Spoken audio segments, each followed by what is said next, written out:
noonu dañuy dem suñu beneen actualité bi wax naa leen ko peut-être Assemblée nationale entre autres activistes yi également temps yi nu ñu leen xawee jël xaw leen sonal yooyu yëpp daañu ci wax parce que gis nañ ko ministre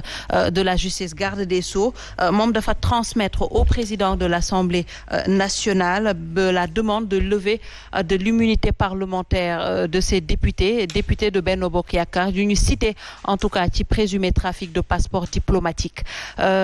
ñu bëri nag jàppoo woon ne que peut-être procédure boobu dafa yéexoon ba tax ministre de la justice bi mu jébbalee demande de levée d'immunité parlementaire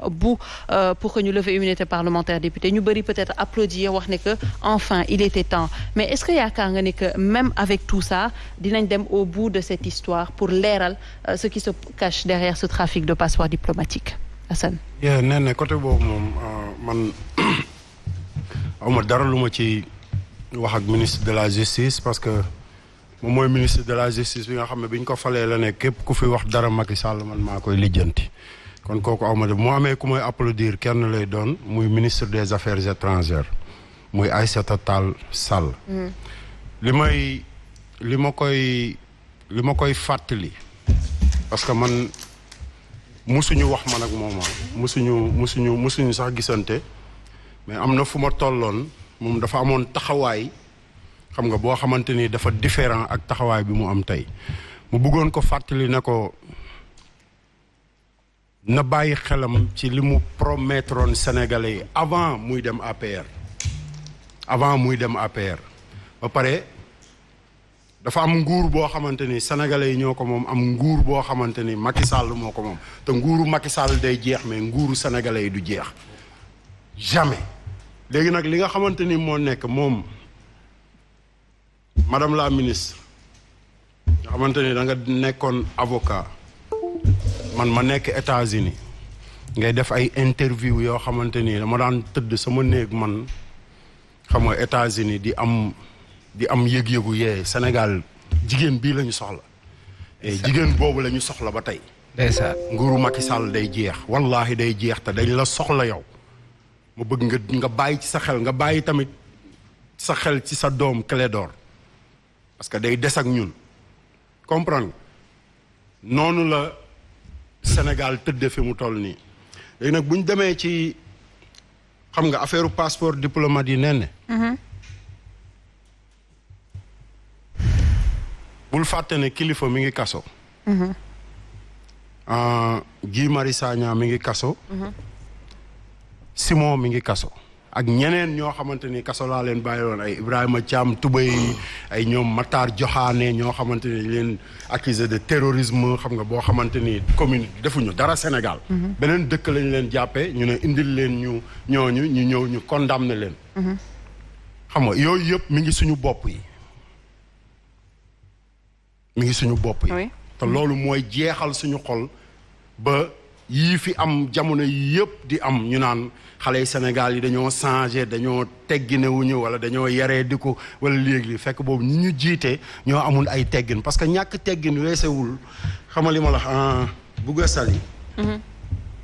faux billet di dox di wax di dem ci presse yi di tuumaal gendarmerie ay 50 millions ñu arrangé affaires yi ba pare ñu bàyyi ko muy dox Guy Marius Sagna dem di xeexal ay sénégalais ci biir mbooy bi mënoon a toog ci biir saalam xam nga jàpp njaamuram xoolal ñu jàpp dugal ci kaso bi Simon même bu dee trafiqué ay passeport ak sama yoon nekku ci parce que Aline suñu pétrole mi ngi fi kenn jàpp ko yaa ngi dégg xam nga kilifa bu dee trafiqué visa wala escroquerie mais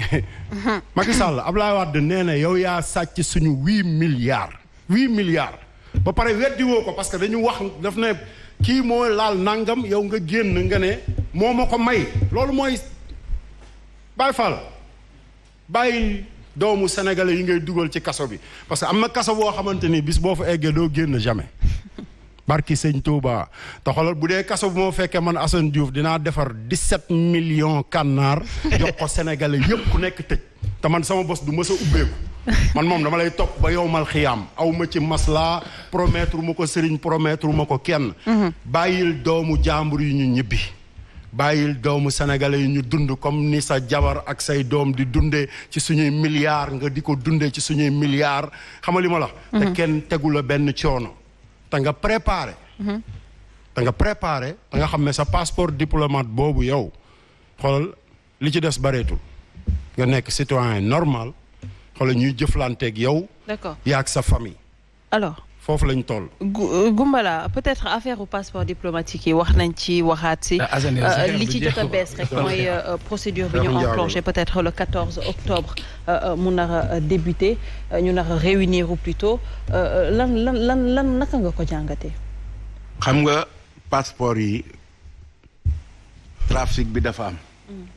am na lu ci Pape Diop wax ancien président de l'Assemblée. effectivement yéen ñëpp dégg ngeen ko mais du ma ko wax. ndax ku ne xam na li mu wax léegi coow li bi mu éclaté Moustapha Niass la fa fekk Moustapha Niass nag mbirum passeport am na ci un précédent passeport chinois yi nga xam ne li taxoon chinois yi parce que Hong Kong il était question que bu ñu amee indépendance Chine da koy envahir dañ koy delloo Chine alors la communauté internationale avait demandé au Sénégal ñu jox chinois yooyu ay passeport sénégalais mais nag gars yi dañ ko déguiser ne passeport yi chinois bu ñu koy jox defe naa da ngay investir Sénégal hauteur de. donc ku nekk devait donner $20,000. $20,000. affaire bi li muy am Moustapha Niass était le ministre des Affaires étrangères. Saliou Diodj Faye c'était l'ambassadeur. Abdou Diouf était le président. donc ñett ñooñu ñoo ko def avec l'aval nag de Diouf keroog Moustapha Niass ba ñu koy woo maa nga fa woon damaa dem aw naaj wu tàng la di takkusaan dik moo woo Moustapha Niass maa nga fa woon 2002 en 2002 loolu liñ ko sullee it à l'époque mën naa laa wax li tax ñu sulli ko ndax boobu fekk na Moustapha Niass ak kii comment ça s'appelle Wade y avait une rupture ñu sulli ko jarul may dem lu tax ñu sulli ko mais père sa posture bi c'est-à-dire ñun dañuy dégg ay passeport diplomatique yoo xam ni ay chinois non attends ñoo dee ci géej gi yor passeport diplomatique li ngay wax ni c'est comme si lii njëkkewu fi tey et que Moustapha Niass amusoon benn responsable non Moustapha les Sénégalais veulent savoir aussi Moustapha Niass était couvert par Diouf parce que Diouf mooy président de la République moo ko jox autorisation joxel passeport yi biñ joxee passeport yi ñu jox leen combien de millions de dollars la ñu waroon a joxe ku ne $20,000 chaque personne $20,000 xaalis boobu bañ ko dajalee c'est entre Diodj Moustapha Niass ak Diouf Abdou Diouf est-ce que versé nañ ko trésor est-ce que versé wuñ ko trésor man xaw ma ci dara y a $600,000 yu ne mëy donc kii moo ko wax $600,000 Saliou kii ndax moom mooy journaliste moo ko vérifié $600,000 ça fait 300 millions yoo xam ne versé wuñ ko dans les caisses du trésor donc am na poche yu mu dem poche kan la dem de toute façon trio bi la woon après nag passeport yi li tax nit ñi xam ko parce que y a 2 Chinois boo xam ne bi dañoo dee dans la Seine tubaab yi génne